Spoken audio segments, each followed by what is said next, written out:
lição de número 13, nós vamos falar sobre ter fé para crer na realidade do sofrimento eterno, ou seja, nós vamos falar sobre o inferno, nós vamos falar sobre o local onde, e a gente vai falar sobre isso, que o inferno é um local e não um estado, mas um local que, de acordo com a Bíblia, de acordo com a palavra de Deus, está destinado àqueles que morrerem ou que findarem a sua existência física terrena sem salvação, ou seja, sem terem se arrependido dos seus pecados, confessando a Jesus Cristo como seu Senhor. Essas pessoas serão destinadas, não só essas pessoas, mas a gente vai falar sobre isso, mas enfim, todo aquele que não tiver salvação em Cristo Jesus terminará nesse local. Assim a Bíblia nos mostra. O nosso texto bíblico, nosso texto básico se encontra em Mateus capítulo 25. E aí nós vamos ler do verso 29 ao verso 34 e por último o verso 46. Nós também vamos ler depois disso em Apocalipse capítulo 21, versículo 8. Então primeiro nós vamos para Mateus 25, nós vamos ler do 29 ao 34 e depois o versículo 46. E aí por último, depois de Mateus, nós vamos ler Apocalipse capítulo 21, versículo 8. Mateus 25, do 29 ao 34, diz assim: porque a qualquer que tiver será dado, e terá em abundância, mas ao que não tiver, até o que tem, se lhe é tirado. Lançai, pois, o servo inútil nas trevas exteriores, e ali haverá pranto e ranger de dentes. E quando o Filho do Homem vier em sua glória, e todos os santos anjos com ele, então se assentará no trono da sua glória, e todas as nações serão reunidas diante dele, e apartará uns dos outros, como o pastor aparta dos bodes as ovelhas. E porá as ovelhas à sua direita, mas os bodes à esquerda. Então dirá o rei aos que estiverem à sua direita: vinde, benditos de meu Pai, possuí por herança o reino que vos está preparado desde a fundação do mundo. E o versículo 46 diz: e irão estes para o tormento eterno, mas os justos para a vida eterna. E aí por último nós vamos para Apocalipse capítulo 21, versículo 8. Apocalipse 21, versículo 8. Apocalipse 21, 8 diz assim: mas quanto aos tímidos, e aos incrédulos, e aos abomináveis, e aos homicidas, e aos fornicadores, e aos feiticeiros, e aos idólatras, e a todos os mentirosos, a sua parte será no lago que arde com fogo e enxofre, que é a segunda morte.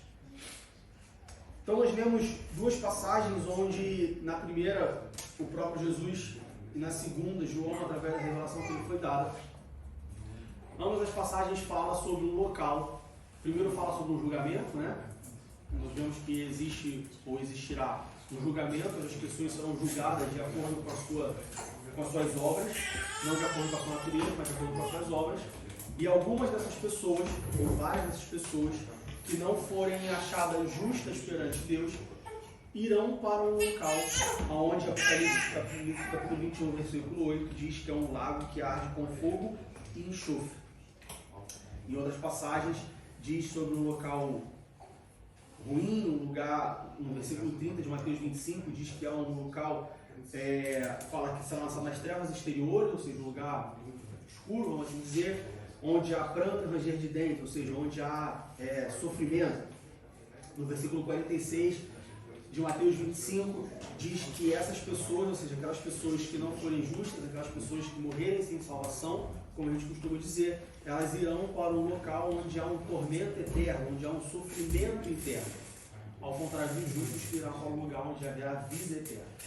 Então hoje nós vamos falar sobre esse local, sobre esse destino, mas especificamente no popular, sobre o inferno. E aí, como a gente tem feito, como eu tenho feito antes de cada lição dessa revista, eu queria começar perguntando se alguém tem alguma dúvida sobre o inferno. Ou sobre, vamos dizer assim, tudo relacionado não só ao inferno assim, mas o que acontecerá com aquelas pessoas que morreram sem salvação. Nós falamos muito sobre salvação, falamos muito sobre aquelas pessoas que em vida aceitam a Jesus Cristo como seu Senhor, aceitam a Jesus Cristo como seu Salvador. E aí, a gente já falou sobre céu, a gente já falou sobre, enfim, todas as coisas, Mas hoje, especificamente, eu queria saber se alguém tem alguma dúvida sobre o fim daquelas pessoas que morreram ou que morrerão sem salvação, mais especificamente sobre o inferno. Alguém tem alguma dúvida sobre o que é, como funciona, se existe, se não existe, se é literal, se é real, se é literal, se é figurado? Existe alguma dúvida sobre isso? Não tem. É real. Eu tenho certeza, mas aquela certeza ainda com aquela ponta de dúvida. Você tem dúvida se é real? Mas se é real o quê? O local ou o que acontecerá lá? O local. De tormento. Na minha cabeça, assim, Satanás e os demônios serão lançados, e aqueles que vão juntos, os infiéis que vão juntos, serão atormentados por eles. Seria isso? A gente vai responder isso daí. Todo mundo preso e sendo atormentado por Satanás e seus demônios. Né? Sim. Mais alguém? Alguma dúvida? Pode falar, pessoal. É uma escola bíblica dominical. Escola é dúvida. Alguém tem alguma dúvida sobre isso? Uma pergunta? Não? Lucas, alguma dúvida? Pode falar, cara. Não? Bom, a gente vai falar sobre isso. A gente vai falar sobre isso no segundo tópico. Então a gente vai dividir em dois tópicos. O primeiro falar sobre a morte eterna, ou seja, depois que você morre, ou depois que Jesus voltar, quando acaba a nossa existência terrena, material, o que acontece? E depois a gente vai falar sobre o local específico, na questão dos dias, a gente vai falar nesse ponto sobre o que é real ou o que é literal, ou o que a Bíblia nos dá a entender sobre real ou literal, o que nós podemos entender como real e o que nós podemos entender como literal. Tá bom? Bom, sobre a morte eterna. Quando a gente abre lá em Mateus capítulo 25, no verso 46, Mateus 25, verso 46,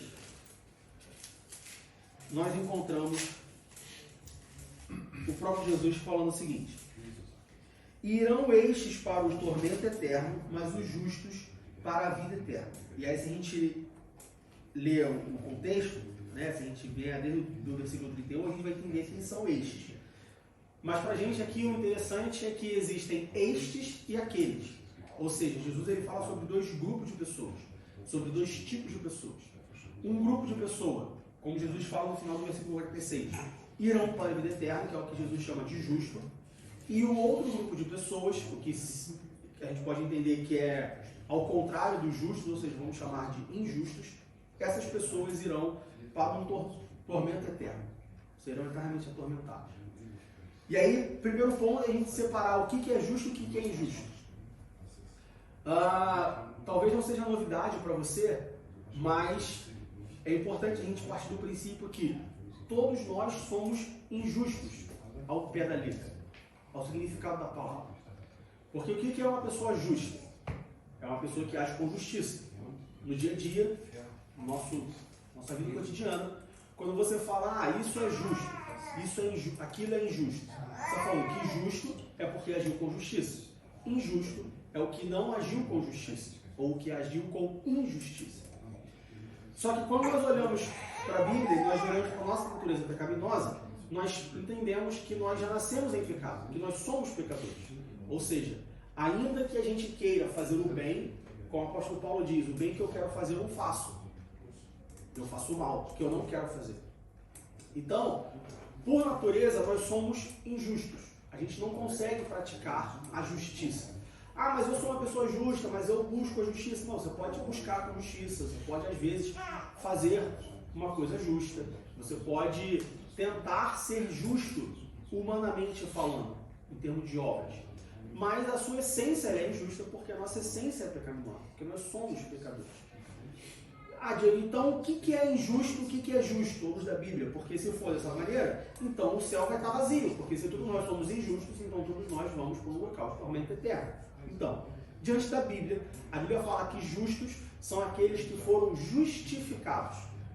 O que é a justificação? A justificação é quando No processo da conversão, existe uma etapa da justificação, que é quando Jesus, é o que nós cremos, que Jesus, por meio do seu sacrifício, ele chega perante Deus e ele fala assim: Deus, Pai, olha só, o Diego é pecador. O Diego era uma pessoa injusta, porque ele cometia pecados, porque ele agia com injustiça. Mas agora, por conta do meu sacrifício, porque eu derramei o meu sangue, eu justifico a vida do Diego.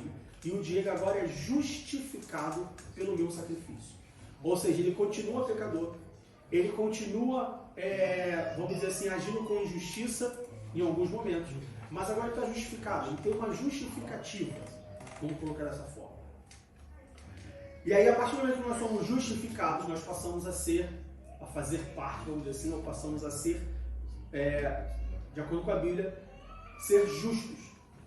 Ao ponto que as pessoas que são injustas, a gente pode dizer que são as pessoas que não foram justificadas pelo sacrifício de Jesus. Então, a partir disso, a gente tem justos e injustos.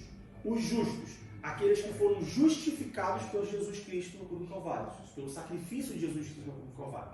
Faz parte do processo de conversão, faz parte da salvação do indivíduo. Os injustos são aquelas pessoas que não foram justificadas.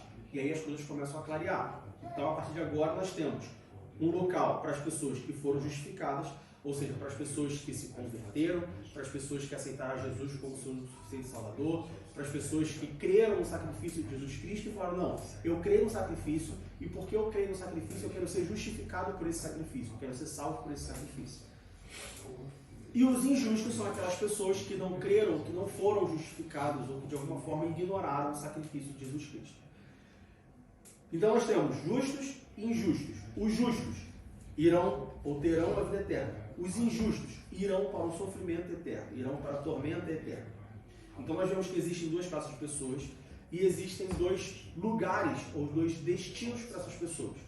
Os justos, aqueles que foram justificados, irão para um local bom, vamos colocar assim. Eu falei entre aspas, não porque o local não seja bom, mas apenas para a gente... Porque quando a gente fala sobre bom e ruim, é um conceito ou é uma característica, um adjetivo muito simples para uma coisa muito complexa. Então, os justos, os justificados irão para um local bom, e os injustos, os que não foram justificados, irão para um local ruim. E aí, como eu disse mais para frente, a gente vai definir melhor o que é esse lugar ruim. Então, o primeiro ponto existe dois destinos para a vida da pessoa, do ser humano, depois que essa pessoa acaba a sua existência. O que a gente define por acabar, o que a gente entende por acabar com uma existência? Duas coisas podem acontecer. Primeiro, ou a morte terrena, a morte natural do homem, tá? Ou a partir da vida de Cristo. Ou seja, depois que Jesus voltar e que o tempo, vamos dizer assim, o tempo da humanidade acabar, e aí isso ficaria melhor entendido se a gente estudasse os diferentes tempos que existem na Bíblia. Mas depois que todas as coisas acabarem, depois que Deus cumprir todo o seu plano, depois que toda a existência terrena acabar, então a gente entende também como uma morte, vamos dizer assim, ou um marco onde começa o destino final e eterno de cada um dos seres humanos, de cada um dos indivíduos. Então, o primeiro ponto existe dois lugares, um local bom e um local ruim. Segunda coisa, o local ruim fica claro pelas escrituras que é um local de castigo, ou seja, não é um local agradável, é um local de penitência, é um local de castigo, é um local de tormento, é um lugar de sofrimento, tá?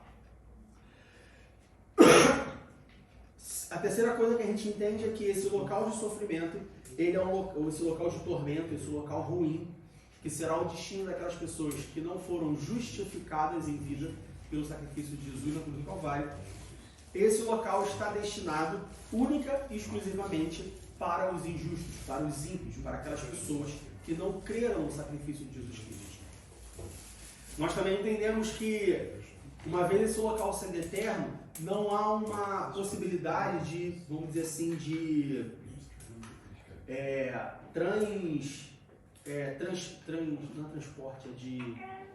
transferência entre o local bom e o local ruim. Ou seja, se a pessoa morreu justificada, se a pessoa morreu como um justo, não que a pessoa seja justa em termos de praticar a justiça, mas justificada. Se a pessoa morreu salva, como a gente diz, essa pessoa irá para um local bom e ela ficará lá eternamente. Ela não pode trocar do local bom para o local ruim. Da mesma maneira, se uma pessoa ela morre, se a sua existência acaba, e essa pessoa termina a sua existência natural, material, como uma pessoa injusta, como uma pessoa ímpia, como uma pessoa não salva, ela irá para um local de tormento, de castigo, de sofrimento, de forma eterna. Ou seja, ela não pode sair de lá e ir para o local bom. Com isso, a gente já quebra algumas crenças ou algumas crenças e algumas religiões que falam, por exemplo, sobre o purgatório. Existem algumas religiões que acreditam que quando nós morremos, nós vamos para um local intermediário. Se nós morremos de forma injusta, como injustos, nós vamos para um local intermediário, onde a gente fica ali naquele local, pagando uma espécie de penitência, pagando uma espécie de conta, vamos dizer assim, e depois nós voltamos à vida, agora como uma pessoa melhor. E aí você pode, voltamos a dizer, não, nós podemos ir para esse destino final, esse local bom, porque nós já pagamos a nossa penitência no local intermediário.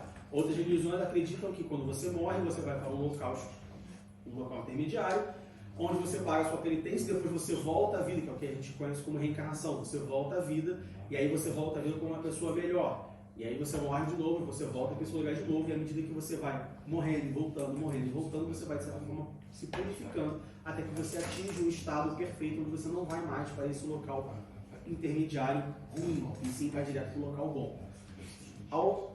De acordo com a Bíblia, pelo que nós cremos na Bíblia, isso não existe. A Bíblia é muito clara quando fala lá em Hebreus que ao homem cabe morrer uma vez e depois disso o juízo. Ou seja, não há reencarnação, não há um local intermediário para você fazer alguma coisa e depois você ir para um outro destino. Não há uma antessala, não há uma espécie de local intermediário. A Bíblia nos mostra que ao homem cabe morrer uma vez, depois disso o juízo. O juízo, uma vez aplicado, ele é eterno e não há transferência entre eles. Por exemplo, quando a gente olha lá no Novo Testamento, nos Evangelhos, que a gente vê sobre o rico e o Lázaro, a gente vê que Lázaro estava num local bom, o rico estava num local ruim, e havia um abismo entre eles. E aí, por isso que é importante a gente estudar a Bíblia, principalmente as técnicas de hermenêutica e exegese, para a gente entender o que é literal e o que é figurado. Então quer dizer que o local bom e o local ruim estão no mesmo ambiente, só que separados por um abismo? E aí por isso que eu não posso passar de um lugar para o outro, mas se eu souber, se eu for um saltador, por exemplo, e conseguir saltar alto, se eu tiver uma vara, se eu construir uma escada, não posso passar de um lugar para o outro? Não. O sentido do abismo ali é literalmente para mostrar que não existe passagem entre um ambiente e o outro, vamos assim dizer. Não existe passagem entre um local e outro. O sofrimento ou a alegria, ela será eterna e não é cambiável, você não pode trocar ou se transferir de um lugar para o outro, tá bom? Alguma dúvida até aí? Não? Ok. Quando nós olhamos para esses locais de destino, lá em capítulo 25 de Mateus, versículo 34, Jesus fala, no final do versículo ele fala: o reino que vos está preparado desde a fundação do mundo. Ou seja, tanto o local, vamos dizer assim, o local bom quanto o local ruim, nós entendemos na Bíblia que eles já estão preparados. Não preparados no sentido de prontos já esperando as pessoas, mas já estão preparados no sentido de já estão planejados. Isso nos mostra que em nenhum momento, e a gente já falou sobre isso quando a gente falou sobre salvação, mas em nenhum momento ou a salvação ou a condenação eterna, elas são um plano B, ou um plano C, ou um plano D. Muitas pessoas entendem que a salvação ela é um plano B, ou seja, Deus criou o mundo, Deus criou o homem, Deus falou para o homem não pecar. No momento que o homem peca, como se Deus se reunisse novamente com o Espírito Santo e com Jesus Cristo e falasse assim: caramba, e agora? Deu ruim. O que a gente faz? Já sei, vamos criar um plano da salvação. Então a gente cria um plano da salvação, plano B. E aí, no momento em que o plano da salvação ele é aplicado, aí Deus começa a perceber que as pessoas não estão aceitando o plano da salvação. E aí então Deus se reúne uma vez, convoca uma reunião de emergência e fala, ih caramba, olha só, o plano B não deu certo. As pessoas não estão buscando a salvação através do plano que nós apresentamos. Ah, já sei, então agora vamos então, implementar o plano C, que é o plano do castigo eterno. Não, isso não existe, não é assim que aconteceu. A Bíblia nos mostra que tudo isso já foi planejado antes da fundação do mundo. Na sua onisciência, Deus ele já sabia que as pessoas pecariam, que os homens pecariam. Deus já sabia que, como pecadores, os homens precisariam de uma redenção, eles precisariam de uma salvação, eles precisariam de uma justificação. Por isso o plano da salvação. Na sua onisciência, ele já sabia que, mesmo tendo um caminho de volta, mesmo apresentando uma solução para esse problema, vamos dizer assim, algumas pessoas não aceitariam essa solução. E por isso, elas seriam destinadas a um local de sofrimento eterno. E aí a pergunta que muitas pessoas fazem é, tá, Diego, mas se Deus já sabia que tudo isso aconteceria, por que isso aconteceu do mesmo jeito? Nós já falamos sobre isso também, porque Deus, apesar de ser onisciente, ele não é tirano. Apesar de ele ser soberano, ele não impõe uma condição para as pessoas. Então, mesmo sabendo que tudo isso aconteceria, Deus ainda assim deixa que tudo isso aconteça, ou permite que tudo isso aconteça para que cada um possa, vamos dizer assim, manifestar, expressar ou agir de acordo com a sua própria vontade. Então, justos, injustos, os injustos, quando acabarem a sua existência terrena, eles irão para um local, sofrerão um juízo, ou seja, serão julgados de acordo com o que eles fizeram, e eles irão para um local de sofrimento, o que a Bíblia nos mostra, um local de sofrimento eterno, um local de juízo eterno, um local de tormento eterno. Bom, antes da gente entrar sobre o local específico, nós precisamos falar sobre o que eu preciso fazer, ou o que eu tenho que fazer, ou o que é esperado de mim, para que eu não vá para esse local específico, para que eu não vá para esse local de tormento, para que eu não vá para esse local de sofrimento. Vamos lá. O que nós precisamos fazer? Ah, já sei o que eu preciso fazer. O que eu preciso fazer é aceitar Jesus como o Filho Salvador. Esse é o primeiro passo, eu diria. Ah, já sei o que eu preciso fazer. O que eu preciso fazer é vir para a igreja todos os dias. Talvez sim, talvez não. Como assim? O primeiro passo para você não ter esse destino, certamente, é você crer no sacrifício de Jesus, do nosso Senhor Jesus na cruz do Calvário. Óbvio que se você não crer em Deus, se você não crer em Jesus, se você não crer no sacrifício, se você não crê em pecado, se você não crê em salvação, se você não crê em redenção, então você não tem como aceitar isso, você não tem como buscar isso, você não tem como se enquadrar nas condições, vamos dizer assim, exigidas ou necessárias para que você não vá para esse local. A primeira coisa é a fé, a primeira coisa é a crença. É uma coisa meio óbvia. É como nós falamos, por exemplo, como eu costumo fazer quando alguém vem com uma pergunta sobre alguma coisa aleatória do mundo. Alguém chega para mim e fala assim, por que o mal existe? A primeira coisa que eu falo, você quer na Bíblia? Com a palavra de Deus? Não creio na Bíblia. A Bíblia para mim é um livro comum. Tá, então eu não posso explicar o que o mal existe. Porque toda a minha explicação do porquê o mal existe vai ser em cima da Bíblia. Se você não crer na Bíblia, então eu não posso te explicar. É a mesma coisa que você chegar para uma pessoa chegar para você e falar assim, me explica por que 1 mais 1 é igual a 2? Você tem que falar assim, a primeira pergunta é, você crê na matemática? Você acredita nos livros de matemática? Você crê nas teorias matemáticas? Creio. Tá, então eu vou te explicar por que 1 mais 1 é igual a 2. Não creio. Para mim, matemática não existe. Tá, então não tem como te explicar que 1 mais 1 é igual a 2. Então o primeiro passo é você crer em tudo isso que a Bíblia, ou você crer na Bíblia com a palavra de Deus. O segundo passo é, baseado naquilo que você crê primeiro, ou seja, baseado na Bíblia, você crê em toda essa obra redentora, em todo esse conceito, vamos dizer assim, de pecado, de redenção, de justificação, de salvação, Deus Jesus Cristo. Segundo passo.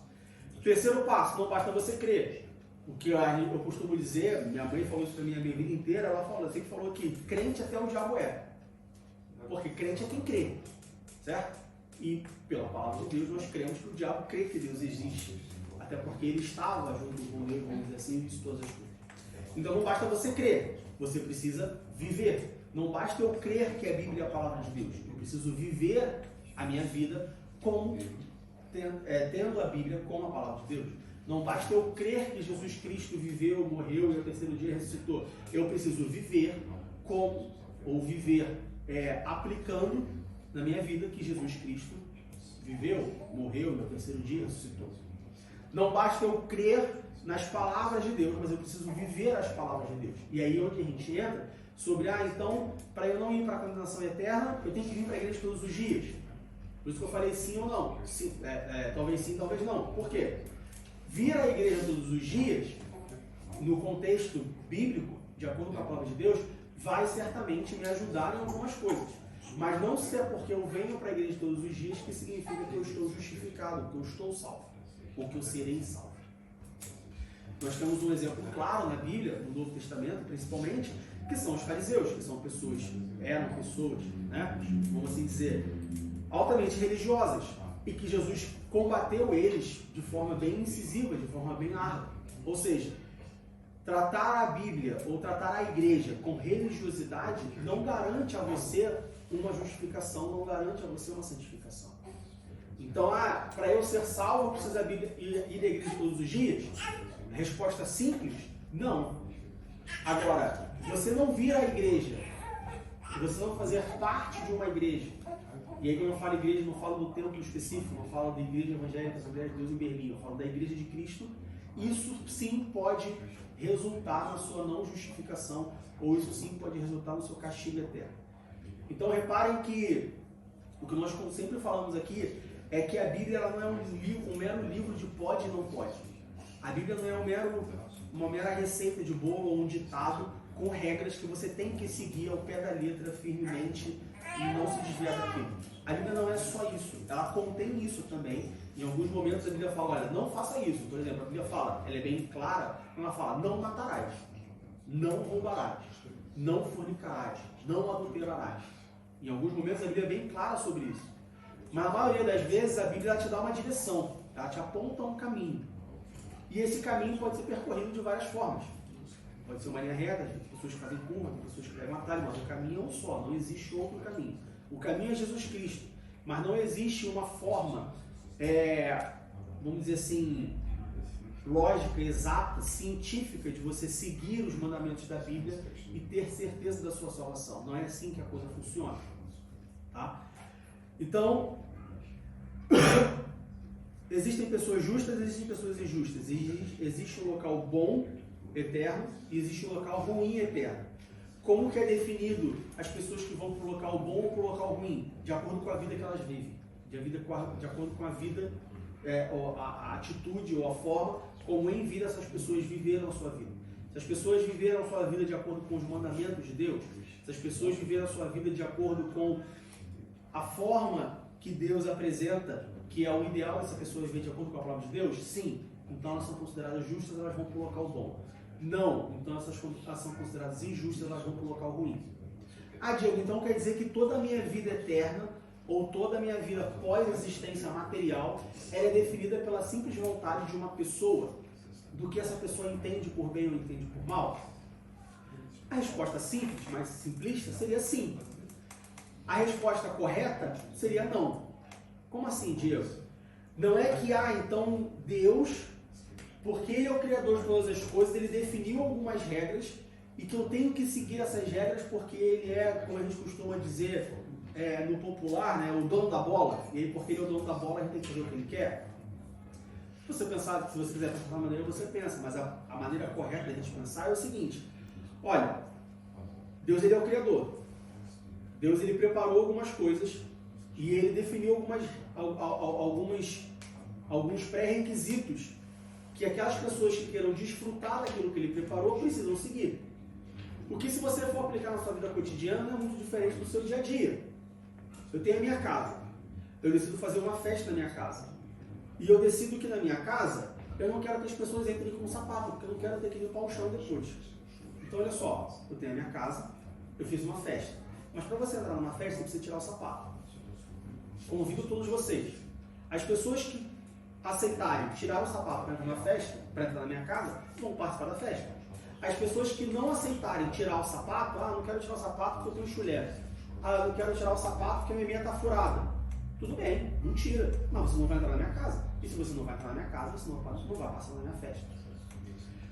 Quando nós entendemos Deus quando nós aceitamos a Jesus como nosso único e suficiente Salvador, quando nós confessamos a Jesus como nosso Senhor, quando nós cremos em Deus como nosso Pai, A primeira coisa que se espera é que você se adeque, ou que você não só reconheça, mas que você aceite aquilo que lhe é proposto uma vez aceitado isso.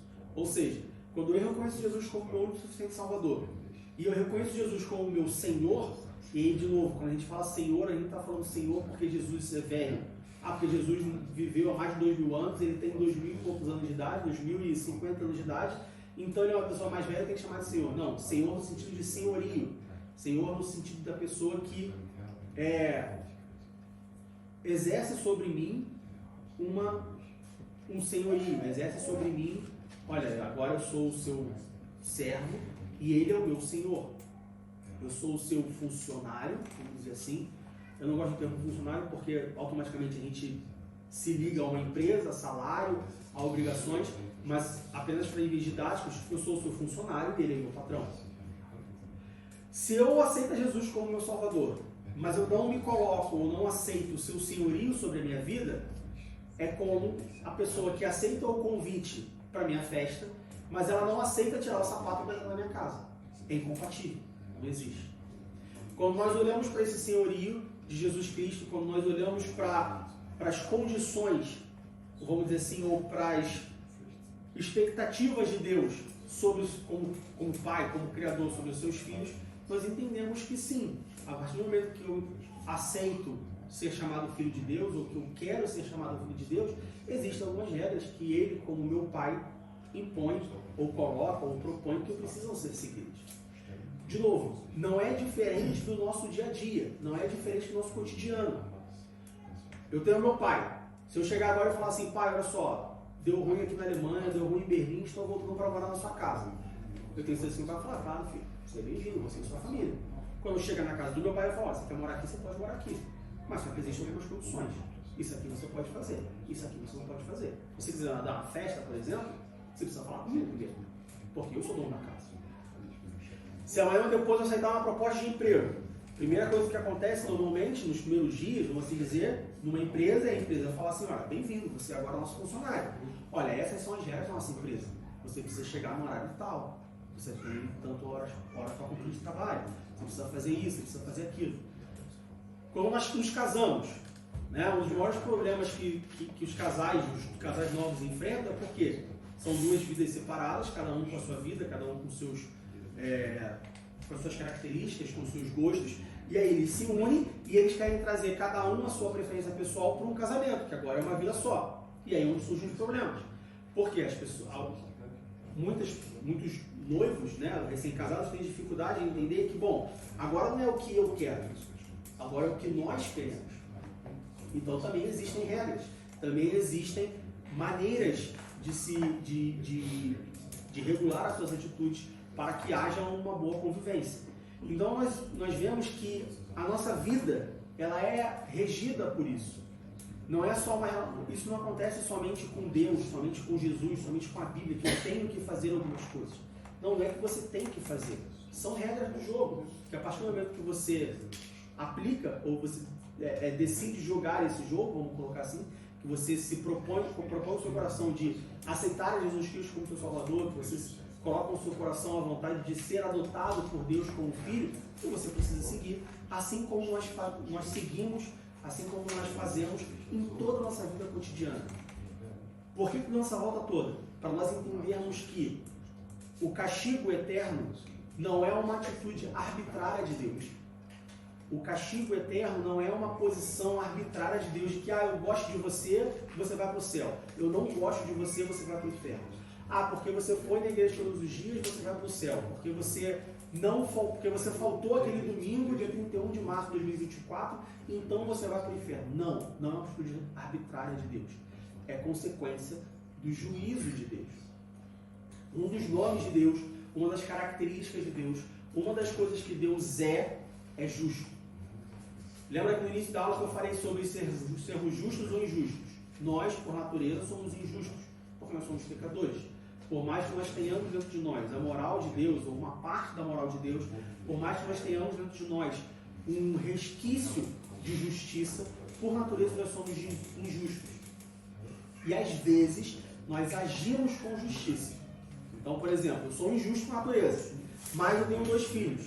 Se eu tiver um pacote de biscoito que tenha 2 biscoitos, eu vou dar um biscoito para cada filho. Eu não vou dar os 2 biscoitos para um filho só. Então eu ajo com justiça.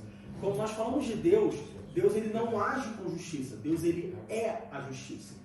Assim como Deus não age com bondade, ele é a bondade. Assim como Deus não age com amor, ele é o amor.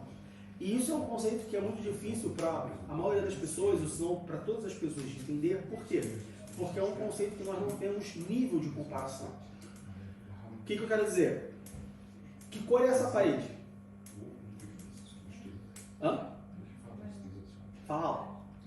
Amarelo. Por que você afirma que essa parede é amarela? Porque você está vendo. Mas não é só isso. Por que essa parede é amarela, mas esse Jesus é azul? Porque você consegue fazer o quê? Comparar. Você sabe que essa parede é amarela porque você compara a cor dela, o que nós chamamos de cor, a pigmentação que existe nela, com outras coisas. E aí quando você compara, você consegue classificar. Então essa aqui é amarela. Aí você tem amarelo escuro, amarelo claro. Por quê? Você pegou 2 amarelos, um do lado do outro, e um é mais claro que o outro. Então você tem amarelo claro e amarelo escuro. A nossa vida é feita de comparações. O nosso conhecimento é feito de comparações, muitas das vezes. Quando nós falamos sobre uma pessoa que é a justiça, a gente não consegue comparar. Porque você conhece alguma pessoa que é a justiça? Não. Você conhece alguma pessoa que é o amor? Não. Você conhece pessoas que praticam o amor, que agem com amor, que agem com justiça, que agem com bondade. Mas não pessoas que são bondade, que são amor, que são justiça. Por mais que você conheça uma pessoa que pratique a justiça todos os dias da sua vida, em todas as situações da sua vida, essa pessoa nunca será a justiça. Então esse é um conceito que nós temos dificuldade de entender. Deus, ele é a justiça. E porque ele é a justiça, ele age naturalmente com justiça. E porque ele age naturalmente com justiça, ele não pode deixar que pessoas que têm vidas diferentes, que têm atitudes diferentes, irem para o mesmo lugar ou terem o mesmo destino, a mesma recompensa.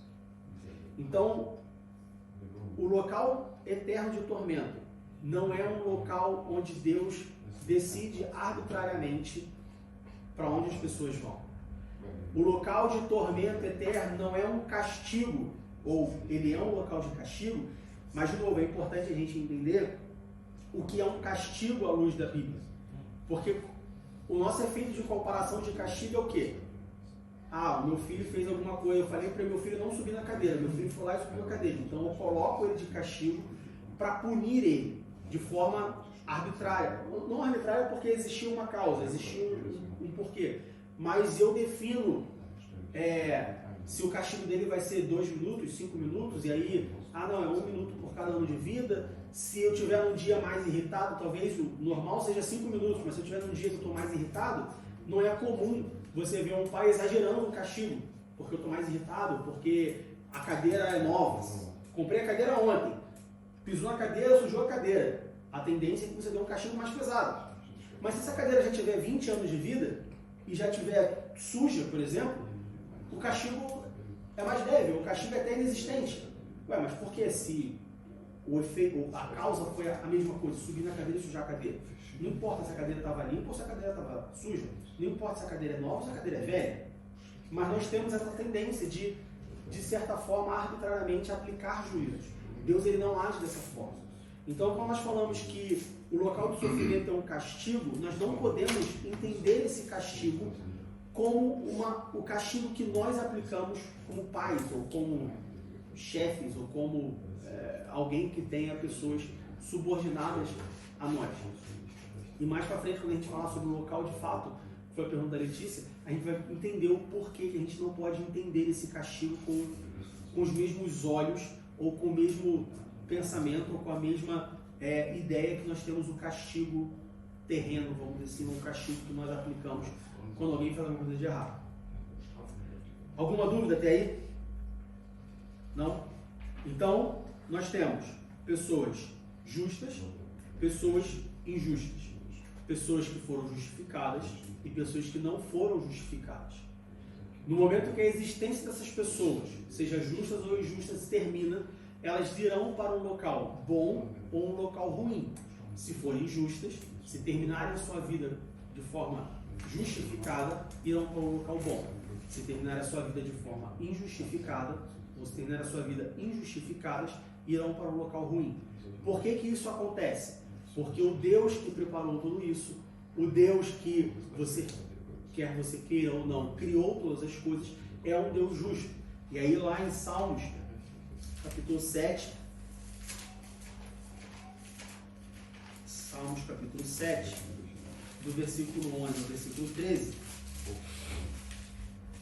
Salmos 7, do 11 ao 13.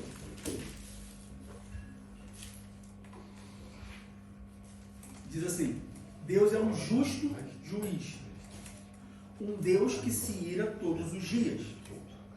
Se o homem se não converter, Deus afiará a sua espada, já tem armado o seu arco e está aparelhado. E já para ele preparou armas mortais e porá em ação as suas setas inflamadas contra os perseguidores. E aí, como nós lemos esse trecho, parece que Deus é uma pessoa má. Parece que Deus é uma pessoa que está em ponto de ebulição, doido para cortar a cabeça de um. Não é assim que é Deus. Apesar de em alguns momentos na Bíblia nós vermos, ou a Bíblia nos apresentar um Deus irado, um Deus aos nossos olhos mau, o que a Bíblia nos mostra é que Deus ele é uma pessoa, como nós lemos aqui no versículo 11 do capítulo 7 de Salmos, Deus é uma pessoa justa. E porque ele é uma pessoa justa, ele age com justiça. Ninguém vai para o inferno, ninguém vai para esse local ruim e passa o resto da sua vida, ou toda a eternidade, porque Deus quer ou quis que essa pessoa faça. Diego, mas aí então não entendendo, porque você acabou de falar que existem justos e injustos. Existe um local bom e um local ruim. Se nós terminarmos nossa existência de forma injusta, ou se nós, de forma não justificada, injustificados, se nós vivemos nossa vida de uma forma não condizente com a proposta que Deus nos apresenta, então nós vamos para esse local de sofrimento eterno. Você está me dizendo que Deus não quer que eu vá para ele? Não, Deus não quer que você vá para lá. Deus não tem prazer quando uma pessoa morre injustificada. E a maior prova que Deus não tem prazer nisso é justamente ele ter enviado o seu único filho. Se Deus tivesse prazer na morte de uma pessoa injustificada, se Deus tivesse prazer de ter uma pessoa indo para um local de sofrimento eterno, Deus não daria o seu filho. Deus não faria tudo aquilo que ele fez. E isso é importante nós entendermos. Deus não tem prazer no castigo da pessoa. Porque o castigo da pessoa é fruto, ou o nosso castigo, o nosso destino, aqui no nosso contexto, ele é fruto das nossas próprias atitudes. E não de uma atitude de Deus. De novo, Deus ele não tem prazer no mal, porque ele é bom. E como bom, ele não pode ter prazer no mal.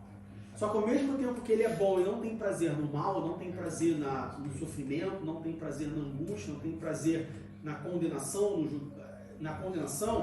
Deus é justo, ele precisa aplicar um julgamento. Então, por exemplo, como... Imagina que o seu filho chega para você e ele acorda de manhã e ele fala assim, eu quero tomar de café da manhã sorvete. E aí você fala assim, não filho, você não pode tomar sorvete no café da manhã. Mas quando você faz isso, você não está, você não vai tomar sorvete, não quero que você tome sorvete. Não, é porque você sabe que o sorvete no café da manhã não é um alimento bom no café da manhã. Então você fala não, mas não com prazer, você fala não com peso, mas olha só, não pode, não tem como.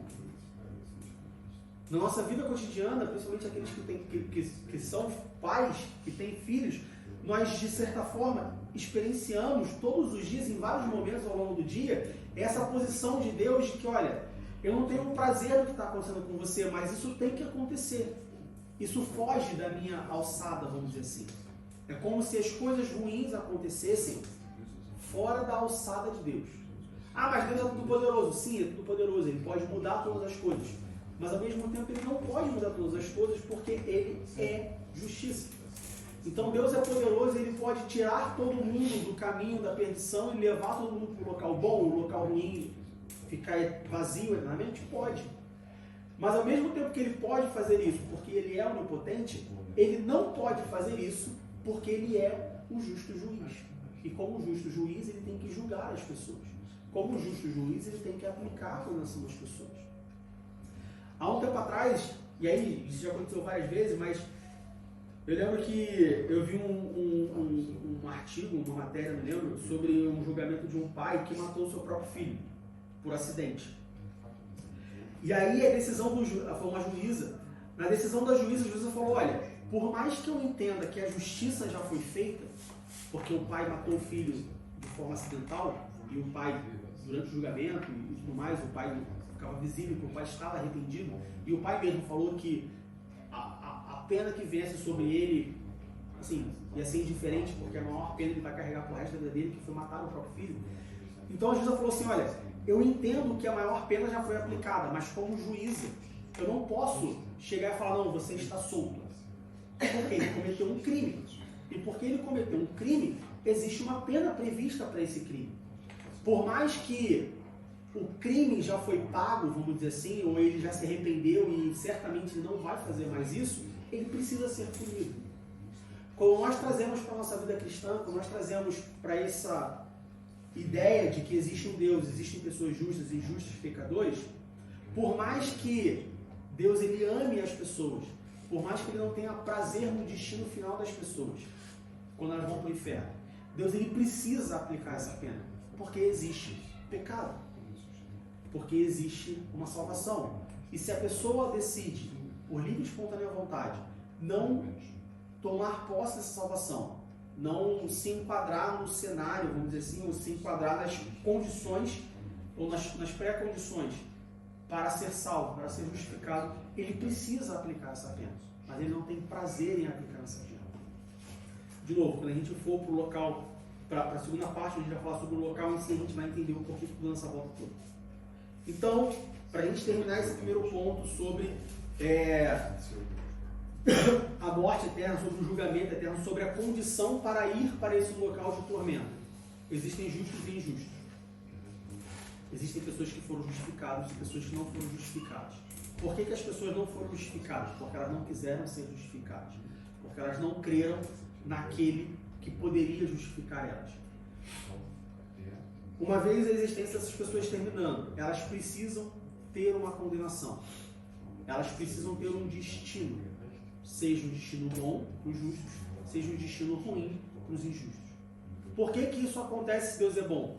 Porque ao mesmo tempo que Deus é bom, Deus também é justiça. Deus também é justo. Então é algo que Deus faz não com prazer. A condenação, né? O castigo. Não que Deus faça com prazer, mas Ele tem que fazer porque tem que ser feito. Não existe uma situação onde uma pessoa se afasta dele e mesmo assim usufrui daquilo que Ele pode oferecer, vamos colocar dessa forma. A mensagem final é, para a gente encerrar esse ponto, Deus ele ama o pecador, mas Ele não tolera o pecado. E a maior prova disso é que Deus ele ama tanto o pecador, que Ele buscou promover, ou Ele promoveu, Ele enviou o seu Filho para que as pessoas tenham uma chance de se arrepender do seu pecado e voltar a ter comunhão com Deus. De se arrepender do seu pecado e voltar e passar a ser filho de Deus. Essa é a maior prova que Deus não tem prazer no destino final das pessoas que vão para o inferno.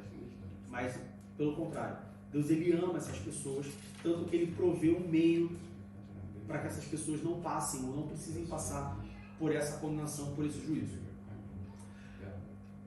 Alguma pergunta até aí sobre a condição, seja sobre o destino final das pessoas, ou seja, a condição para que a pessoa chegue ou vá, receba essa condenação e vá para um local de sofrimento eterno, de angústia eterna e tudo mais? Alguma dúvida? Tá. Então nós já entendemos que existe de fato um destino, esse destino pode ser bom ou pode ser ruim. Nós já entendemos a condição que caracteriza uma pessoa a estar apta para esse destino bom ou estar apta para esse destino ruim. Agora vamos falar sobre o local específico. Como nós vamos lá para Apocalipse capítulo 21, versículo 8.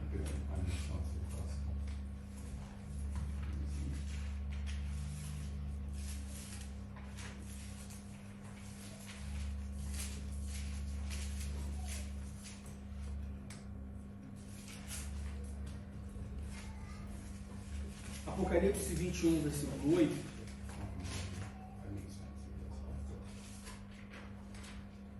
Nós encontramos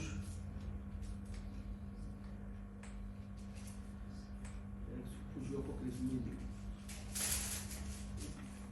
Apocalipse 21, versículo 8, no final do versículo, diz que a parte dessas pessoas, os tímidos, incrédulos, abominados, papagos, injustos, que a sua parte, ou seja, o seu destino, a sua recompensa, será no lago que arde com fogo e enxofre. E essa será a segunda morte.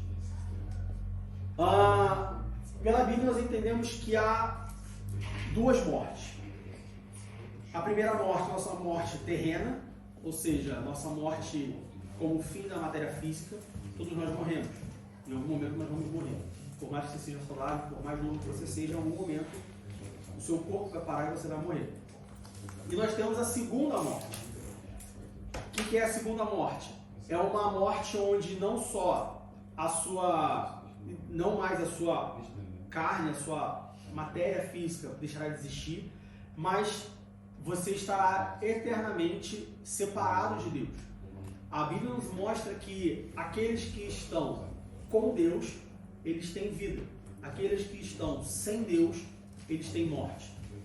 E aí também é uma coisa que a gente tem dificuldade de entender, por quê? Porque a única morte que nós, a mesma questão da tinta amarela, nós não temos efeito de comparação. A única morte que nós conseguimos entender é a separação, é a morte física. Por quê? É aquilo que a gente compara, é aquilo que a gente experiencia. Você conhece pessoas que morreram e não estão mais aqui. Você não conhece, você não consegue ter uma compreensão total do que é a segunda morte, do que é uma separação eterna de Deus. Por quê? Porque você nunca esteve fisicamente com Deus. Você consegue entender o que é a morte terrena, por quê? Você estava com a sua mãe, com o seu pai, com o seu avô, com a sua avó, com o seu tio, sua tia, seu amigo, e a partir do momento você parou de estar com ele, porque ele morreu. Você parou de relacionar com ele porque ele morreu. Então você consegue comparar. Mas com Deus, a segunda morte, que é o que a gente chama de morte eterna, que é a separação eterna de Deus, é difícil para a gente entender, porque a gente nunca esteve com Deus de forma física, eu quero dizer. Nós estamos com Deus, nas nossas orações, em espírito, no mais, nós sentimos a presença de Deus, mas a gente nunca foi lá e bateu na porta de Deus e Deus veio e te atendeu. Então a gente tem uma certa dificuldade de entender isso. Mas nós precisamos entender isso justamente porque isso é o que define se nós vamos morrer, somos justos ou injustos. E, de novo, quando a gente falar mais para frente sobre o local em si, a gente vai tocar nesse ponto também.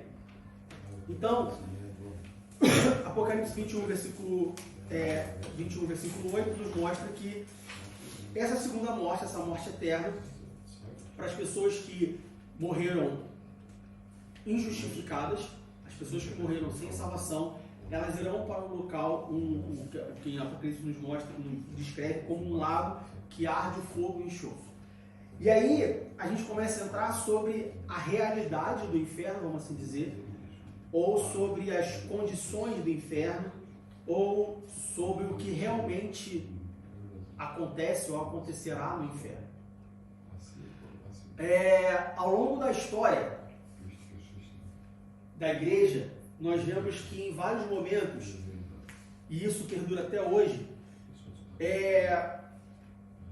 eu vou tirar da equação a questão, a malícia da coisa, mas ao longo da história, isso não é só exclusivo da igreja, mas como nós estamos falando no contexto eclesiástico, nós vemos que as pessoas tentaram criar símbolos, figuras, formas físicas, reais, para explicar coisas irreais. Então, quando a gente fala sobre, hoje a Páscoa, domingo de Páscoa, quando a gente fala sobre Jesus, ao longo do tempo a igreja, ela criou uma imagem para as pessoas poderem se identificar e comparar e poder entender que essa pessoa é Jesus. Então se criou um Jesus, E aí, de novo, tirando toda a parte, a malícia da história, mas se criou a figura de um Jesus, abdômen trincado, quando você vai na igreja e você vê Jesus na cruz. Como que é representado Jesus na cruz? Não é um gordinho, barrigudinho. É uma pessoa com um corpo, né, vamos dizer assim, escultural. Ou um padrão ideal de beleza de acordo com os gregos. Jesus louro, de olho azul, magro, branco. Quando você olha, por exemplo, um anjo, você já viu a figura de um anjo, de uma pessoa velha, cabelo branco? Não, o anjo geralmente é o quê? Uma criança, um bebê. Porque passa uma ideia de pureza, passa uma ideia de uma pessoa, né, pura, sem pecado e tudo mais. Com o inferno é diferente, com o céu, por exemplo. Como que nós imaginamos o céu? Fecha o olho e imagina o céu. Talvez a primeira imagem que vai vir na sua mente é uma campina verde, com várias árvores, passarinhos cantando, com o barulho das águas, uma cachoeira, um arco-íris talvez passando, animais saltitantes e tal. Porque é criado essa imagem para ficar mais tangível, para a gente poder ter um efeito de comparação. Quando nós falamos do inferno, ao longo da história foi criada uma imagem do inferno baseado, claro, óbvio, na revelação das Escrituras, na própria palavra de Deus, e nós entendemos, e isso foi, vamos dizer assim, não melhorado, mas incrementado pela cultura popular, de que o inferno é um local escuro, que tem umas labaredas de fogo, onde as pessoas ficam ali queimando e gritando, e é assim que a gente imagina o inferno. De novo, por parte pela revelação da Bíblia, mas também parte por conta da cultura popular. Por quê?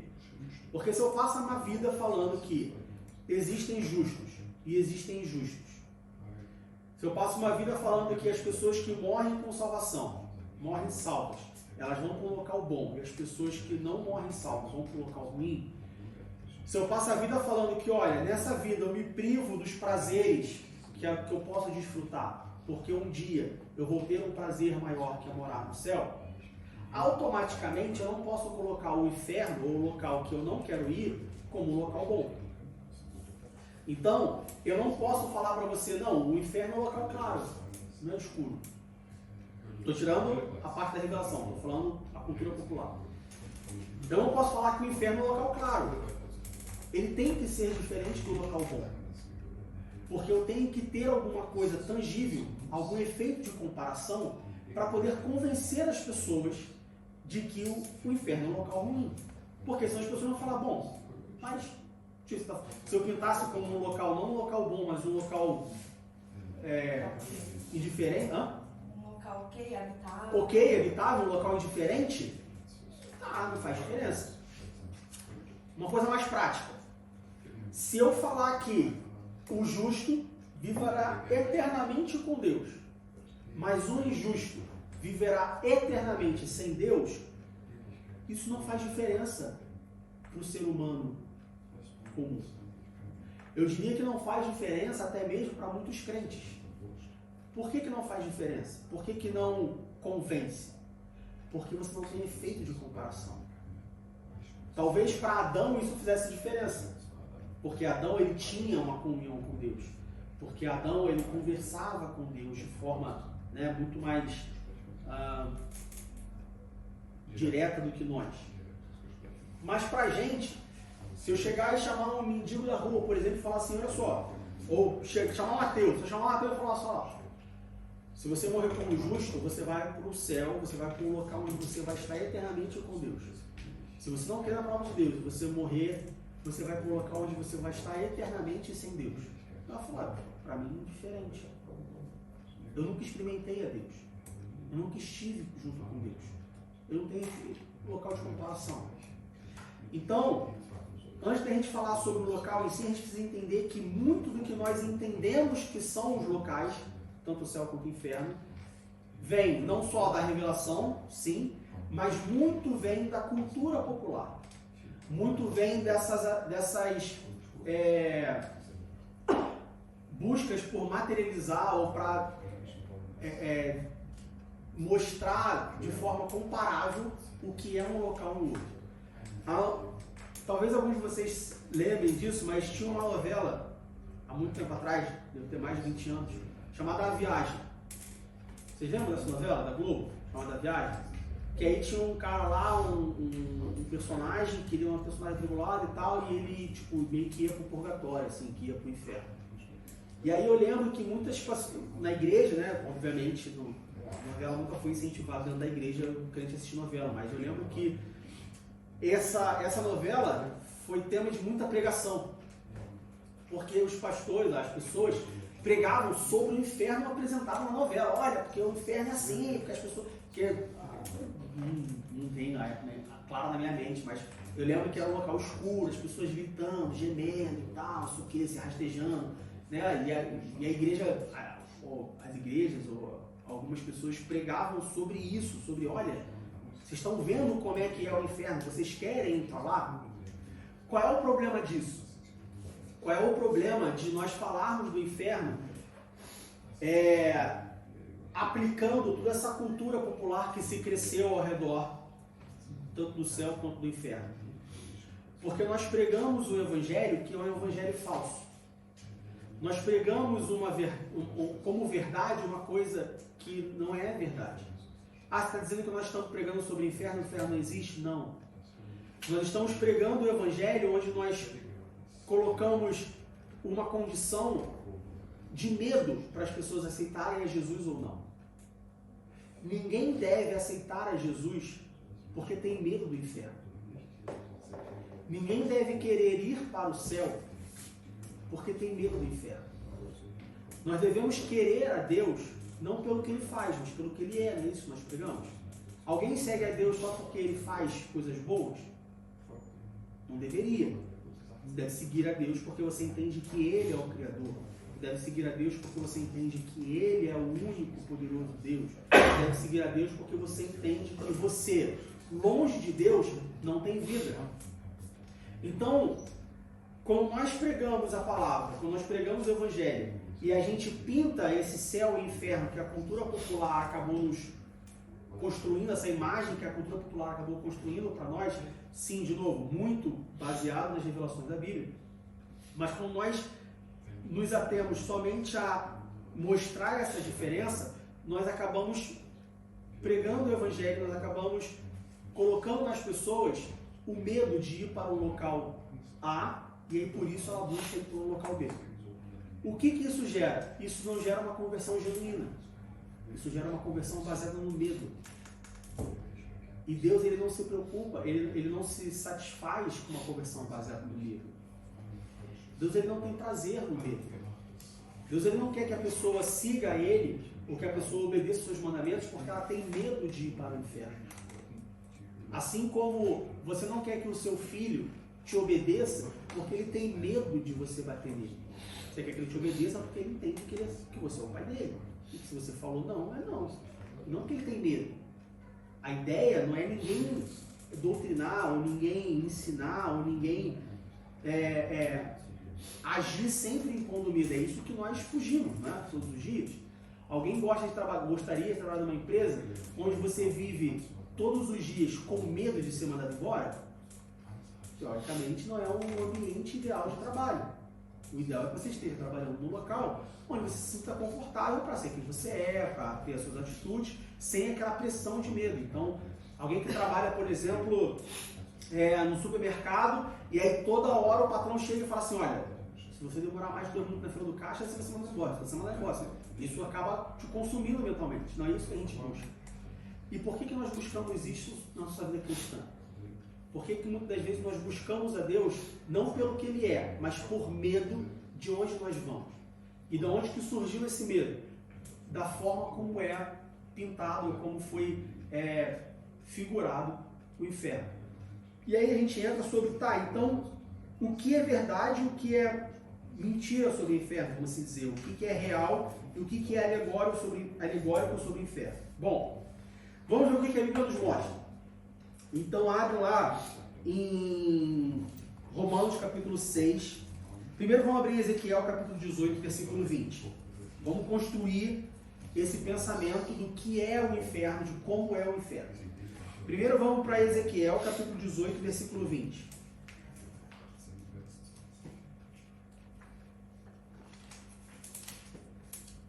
Ezequiel 18:20 diz assim: a alma que pecar, essa morrerá. O filho não levará a maldade do pai, nem o pai levará a maldade do filho. A justiça do justo ficará sobre ele, e a impiedade do ímpio cairá sobre ele.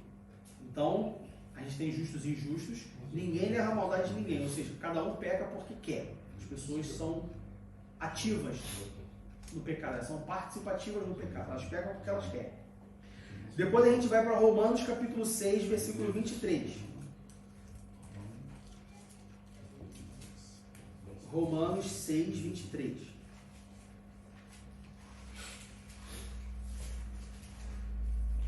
Romanos 6, 23 diz assim: porque o salário do pecado é a morte, mas o dom gratuito de Deus é a vida eterna por Cristo Jesus nosso Senhor. Então, todas as pessoas pecam porque elas querem pecar. Ninguém peca sem querer, ninguém peca, vamos dizer assim, eu peco porque meu pai pecou, eu peco porque minha mãe pecou. Não, cada um é responsável por si. E o Romanos, nós vemos o apóstolo Paulo falando que, olha, toda ação, uma coisa que a gente já conhece há muito tempo, toda ação gera uma reação, toda ação tem uma consequência. A consequência do pecado é a morte. Não só a morte física, mas a morte espiritual. O que nós entendemos na Bíblia como morte espiritual? Separação eterna de Deus. Estar longe de Deus. A palavra de Deus diz que, de novo, a palavra de Deus nos diz que quando nós estamos próximos de Deus, nós temos vida. Quando nós estamos longe de Deus, nós temos morte. Como que a gente entende isso? De uma forma comparativa. Pega um vaso de planta, certo? Você pega esse vaso de planta e você coloca ela na sua varanda, onde bate sol. Essa planta ela vai ficar viva. Se você pegar essa planta e colocar ela num ambiente escuro, sem luz do sol, um ambiente não propício para essa planta desenvolver vida, para ela ter vida, essa planta vai morrer. A níveis comparativos, é a mesma coisa nós em relação a Deus. Quando nós estamos na varanda, pegando a luz do sol, quando estamos na varanda, próximos de Deus, nós temos vida. Se a gente sair da varanda e formos para um local escuro, um local úmido, um local que não tem luz, um local ruim, nós vamos ter morte. Isso vai resultar em morte. A planta vai morrer. Então, Paulo nos fala em Romanos que, lá no capítulo 6, no verso 23, diz que o resultado do pecado é a morte. Ou seja, quem peca está longe de Deus. Porque está longe de Deus, está morto. Mas aquele que não peca, ou aquele que procura não pecar, ou aquele que vive uma vida de uma pessoa justificada, essa pessoa está próxima de Deus, e porque ela está próxima de Deus, ela vai ter vida. Né? Depois nós vamos para... então eu entendi que cada um peca porque quer, é uma decisão pessoal. Essa decisão pessoal ela tem uma consequência, e se eu escolhi pecar, então eu vou ter a morte. E o que é essa morte? Vamos lá para Mateus, aí a gente começa a ver na Bíblia como é que é a descrição desse local, de acordo com a Bíblia. Mateus capítulo 25, versículo 41. Mateus capítulo 25, versículo 41. Mateus 25, 41 diz assim: então dirá também aos que estiverem à sua esquerda: apartai-vos de mim, malditos, para o fogo eterno, preparado para o diabo e seus anjos. Então, aquelas pessoas que escolheram ativamente pecar, aquelas pessoas que receberam a consequência natural dos seus atos pecaminosos, da sua atitude pecaminosa, que é a morte eterna, a separação total de Deus, a Bíblia começa a nos mostrar que é um local onde há um fogo eterno, ou seja, há uma chama de fogo que nunca se apaga, está queimando constantemente, que foi preparado para o diabo e seus anjos. E aí a gente faz uma pausa e a gente medita sobre isso. Bom, se eu falar para você assim: Lucas, tu vai tirar férias em julho, né, cara? Vou fazer o seguinte: eu tenho uma casa de praia em Brooklyn e eu vou emprestar a casa para tu ir para lá. Tá entendendo? Vou emprestar a casa para tu ir para lá. Qual é a tua expectativa sobre essa casa? Obrigado. Então, mas qual é a tua expectativa? Tu acha que a casa é uma casa ruim, é uma casa boa? Qual é a tua expectativa sobre isso? Tu vai para lá preparado para fazer o quê? Não sei como que a casa é, né? Então, mas qual é a tua expectativa? Você não sabe como é que ela é, nunca foi, mas qual é a tua expectativa? Como é que você acha que ela é? Como é que você acha que ela é? Você acha que ela é uma casa boa ou uma casa ruim? Boa, né? Boa. Você acha que tu vai chegar lá e vai ter geladeira, fogão, cama, roupa de cama? Ou tu acha que tu vai chegar lá e vai ser uma casa caindo aos pedaços e tu vai dormir no chão? A tua expectativa é que é uma casa boa.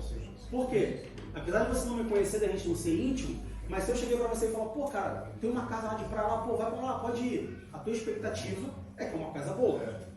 Como nós vemos aqui em Mateus capítulo 25, no versículo 40, nós vemos que esse local de destino é um local que foi preparado para o diabo e seus anjos.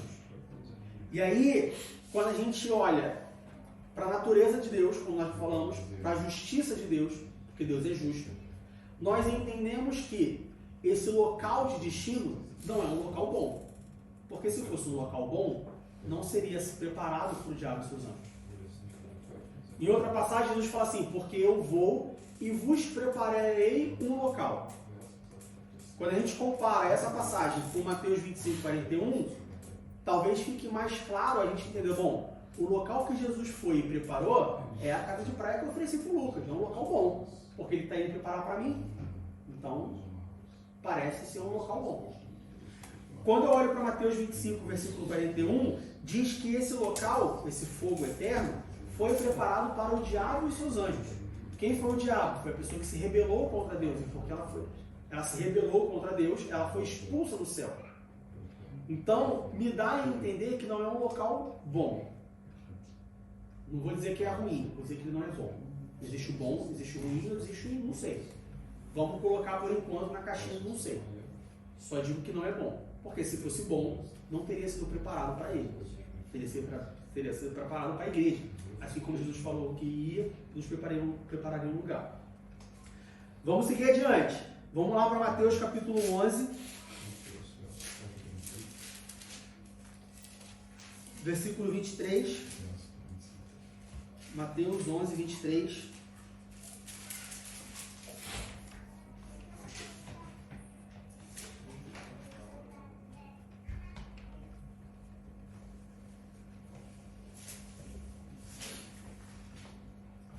Mateus 11, 23 diz assim: E tu, Cafarnaum, que te ergues até os céus, será abatida até aos infernos. Porque se em Sodoma tivessem sido feitos os prodígios que em ti se operaram, teria ela permanecido até hoje. Então aqui nós temos Jesus falando de Cafarnaum. Ele fala assim, olha só, Cafarnaum, você se ergue até o céu, ou seja, você se acha importante, vamos dizer assim. Ou você atinge um estado alto, se ergue até os céus. Mas será abatido até os infernos, ou seja, você está indo para cima, você vai ser abatido até para baixo. Porque se acontecesse em você os prodígios, ou seja, os sinais, as maravilhas que tivessem acontecido em Sodoma, se tivesse acontecido em Sodoma, os sinais e maravilhas que aconteceram em você, Sodoma existiria até hoje. O que foi Sodoma? Foi uma cidade que foi destruída por Deus. Por que Sodoma foi destruída por Deus? Por quê? Por que Sodoma foi destruída por Deus? Fala alto, pessoal, bora? Por causa do pecado. O pecado daquela terra era tão grande que Deus, na sua justiça, falou assim: olha, não tem salvação, não tem o que fazer, eu preciso se destruir. E destruir Sodoma com fogo, chuva de fogo e pedra. Certo?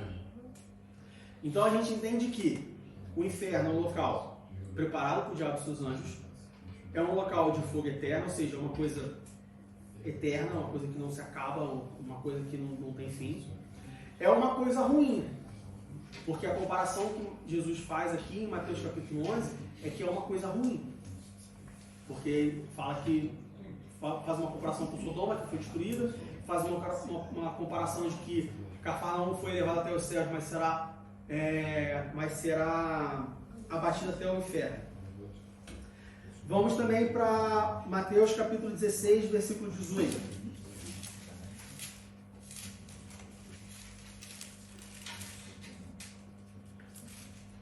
Mateus 18, 16, 18 diz assim: pois também eu te digo que tu és Pedro, e sobre esta pedra edificarei a minha igreja, e as portas do inferno não prevalecerão contra ela. Então Deus ele coloca o inferno, ou as portas do inferno, em oposição à igreja. Então de novo a gente vê que é uma coisa ruim, porque se fosse boa, não estaria em oposição.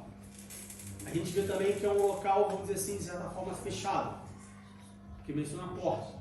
Então é um lugar contido. Ou seja, o que a gente pode entender como lugar contido? Então um lugar de 30 metros quadrados, 100 metros quadrados, 200 metros quadrados, qual o tamanho do inferno? O importante é que a gente entender que é um local contido, é um local onde não há liberdade, é um local onde há aprisionamento. Se fosse um local de liberdade, não teria porta, certo? Quando a gente vai lá para o início da Bíblia, o Jardim do Éden, dá a entender que o jardim não tinha porta. Quando que o jardim passa a ter porta? A Bíblia menciona o jardim com porta e com muro. Depois do pecado, certo? Onde há liberdade não existe porta. Se tivesse porta, não seria livre. Lucas capítulo 10, versículo 15. Lucas capítulo 10, versículo 15. Essa é a minha passagem de Cafarnaum. Vamos então para Apocalipse. Apocalipse capítulo 1, versículo 18.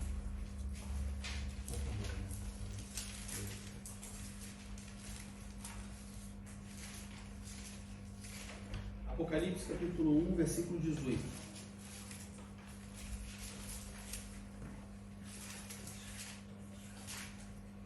E o que vive foi morto, mas eis aqui estou vivo para tudo sempre, amém.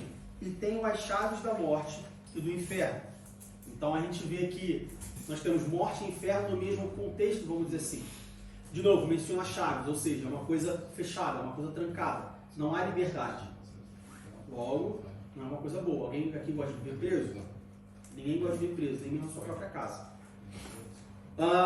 E também nós temos inferno e morte no mesmo contexto, vamos dizer assim. Morte é uma coisa boa? Não.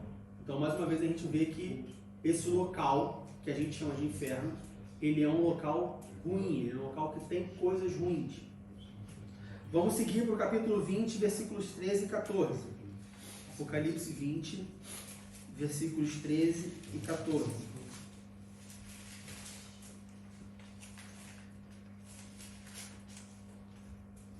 E deu o mar os mortos que nele havia, e a morte e o inferno deram os mortos que nele havia. Ou seja, no inferno, nesse local que a gente está falando, além de ser um local ruim, é um local onde só tem mortos, não tem vivos.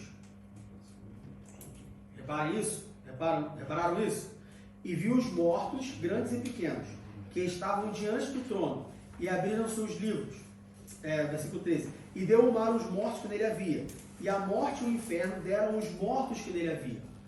Então, nesse local que a gente chama de inferno, só tem morto. Qual o local que vocês conhecem que só tem morto? Cemitério. Alguém gosta de ir no cemitério? Por mais bonito que ele seja, é o local que você escolhe para passear num sábado de sol? Não é. Por mais que você passe, por mais que você caminhe por ali, por mais que você frequente, no sentido de que você vai lá e tal, mas não é o local que você escolhe. Nesse local que a gente está chamando de inferno, onde aqueles que morreram injustificados passarão a eternidade, é um local onde só há mortos. Então parece ser um local legal. Capítulo 16, versículo 18. Capítulo 20, versículo 13. Versículo 14. E a morte e o inferno foram lançados no lago de fogo. Esta é a segunda morte. Então a gente vê que existe o inferno e existe o lago de fogo. E em um determinado momento, a morte e o inferno serão lançados nesse lago de fogo. Então a gente vê que realmente não é um local muito agradável. Porque o local que já não é agradável vai ser lançado nesse local que é mais desagradável ainda. Tá? Vamos ainda para Apocalipse capítulo 21, versículo 8. Vamos para Apocalipse capítulo 9, versículo 2. Apocalipse 9, versículo 2.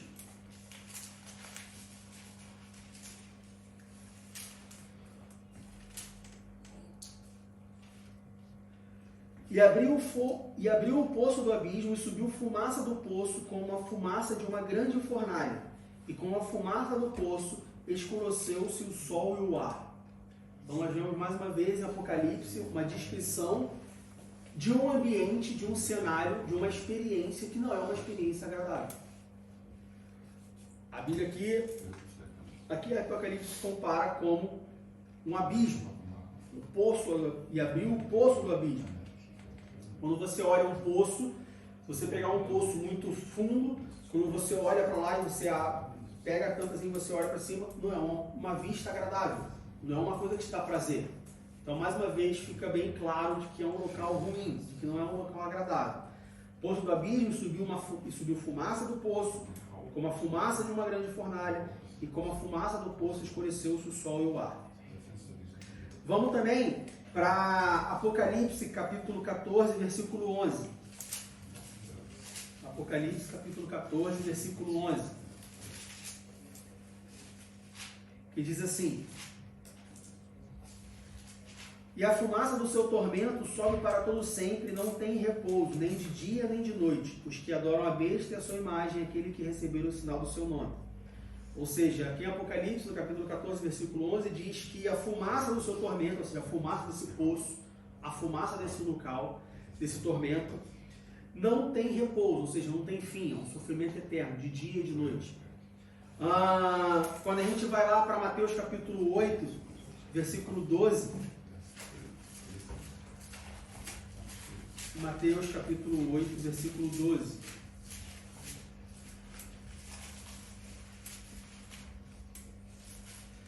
Diz assim: e os filhos do reino serão lançados nas trevas exteriores.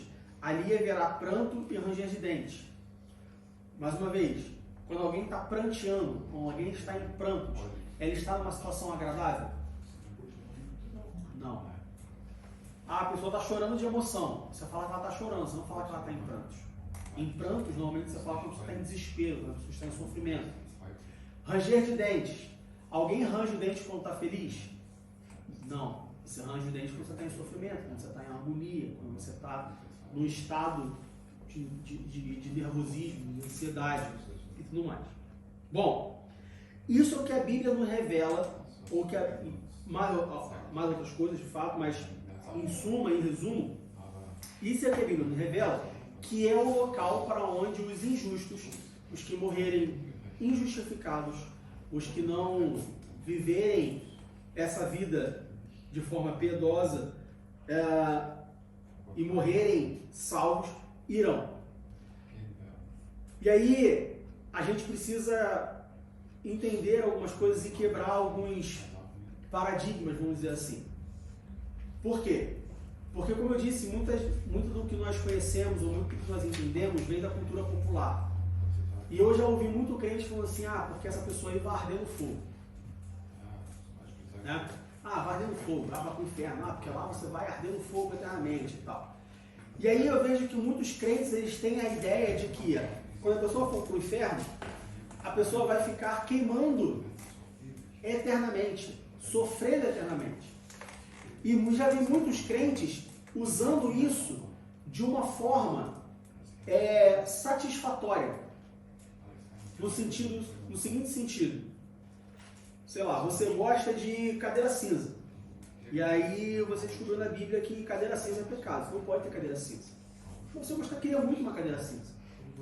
E aí tem um amigo seu que fala assim: eu tenho uma cadeira cinza em casa. E aí tem muito crente que fala assim: tudo bem, eu não posso ter cadeira cinza, mas também naquele grande dia ele vai para o inferno. Vai passar a vida com cadeira cinza, mas também ele vai queimar pro resto da eternidade no fogo eterno, no sofrimento eterno. Ou seja, muitos crentes, eles usam as características descritas na Bíblia do inferno para buscar ter o prazer que a privação da sua vida terrena lhe traz. Isso é uma atitude errada do cristão. Porque, como nós já falamos, o próprio Deus não tem prazer no destino das pessoas no inferno.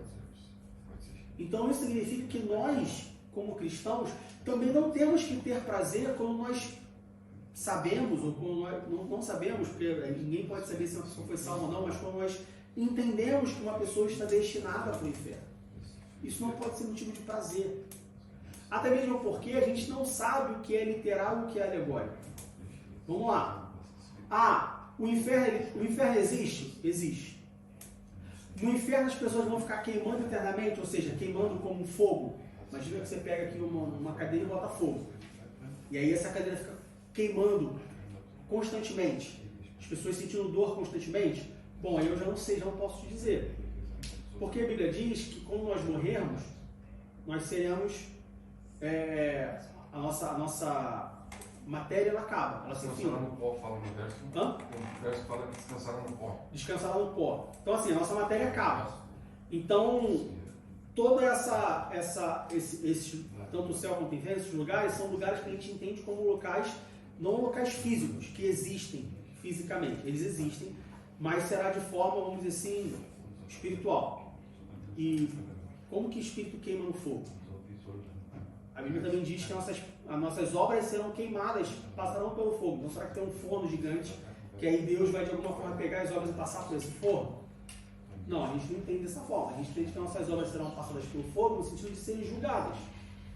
Então, a gente não pode deixar que o imaginário popular, que a cultura popular, influencie não só a nossa comparação ou a nossa, o que nós utilizamos como combustível para a nossa fé cristã, mas principalmente que isso não mexa com o nosso imaginário para que a gente possa viver uma vida cristã baseada no medo.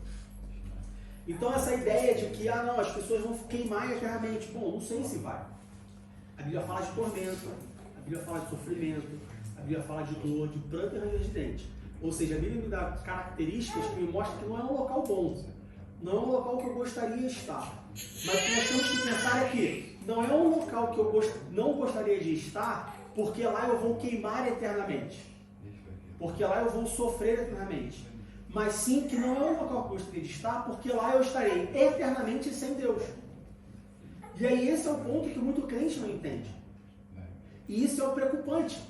Porque se você não consegue entender que você não quer estar no inferno, não porque você vai queimar eternamente no fogo eterno, de forma física, mas sim porque você vai estar eternamente sem nenhuma mais possibilidade de estar junto com Deus, isso vai fazer com que a fé que você vive aqui na Terra seja uma fé falsa. Que o evangelho que você vive aqui na Terra seja um evangelho falso. Porque então você não está com Deus porque você reconhece que Deus é importante para você. Você está com Deus porque você acha que se estiver sem Deus, a sua vida vai ser pior ou melhor aqui na Terra. Estão entendendo o que eu quero dizer? Porque tem muita gente com os olhos assim, os olhos meio arregalados. Então assim, o inferno é real? É. O que acontece no inferno? Não sei. A Bíblia diz que não é um local agradável. A Bíblia diz um local de sofrimento. Mas as pessoas vão queimar literalmente? Não sei te dizer. O que eu posso te dizer é um local onde você vai estar eternamente longe de Deus. E aí, o que serve para nós de aprendizado sobre o inferno, e aí de novo existe muita... porque o inferno é assim, porque o inferno é assado, porque o inferno...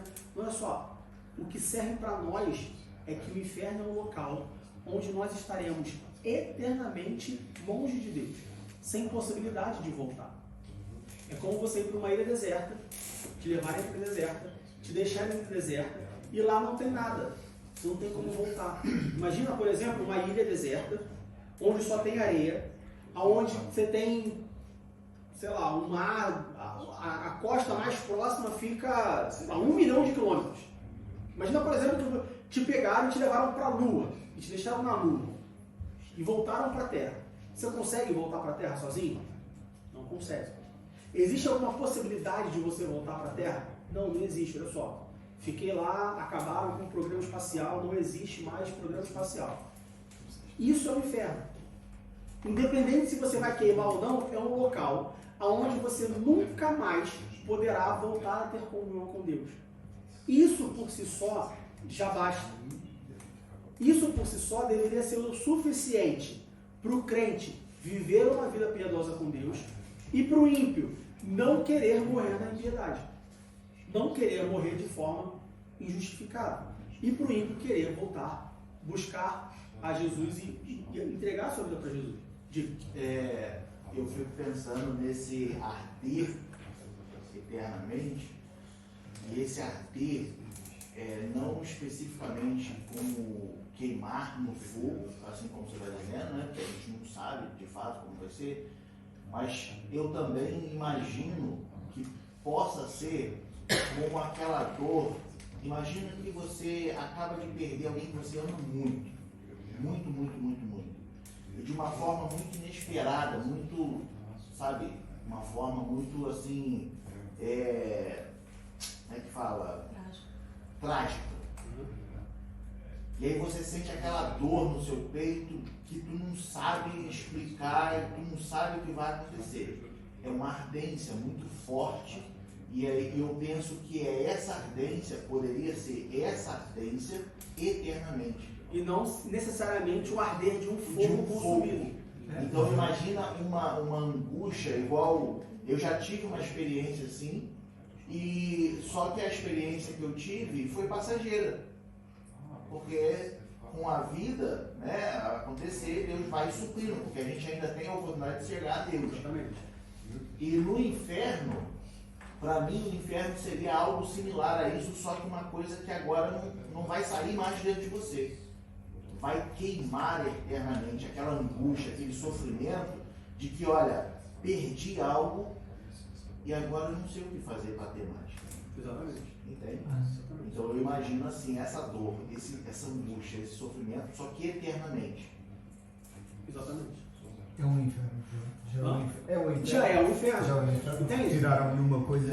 Então assim, Perdeu a vida, praticamente. procurem não se apegarem ou não se apegarem a esse inferno popular como é pintado, sabe? Porque a pior coisa é você estar longe de Deus. Ainda que o inferno fosse um campo verde com águas cristalinas e com praia e com tudo, mas se você não tivesse a opção de estar próximo de Deus por toda a eternidade, ainda assim seria um sofrimento. Só que muitas pessoas dentro da igreja não conseguem entender isso.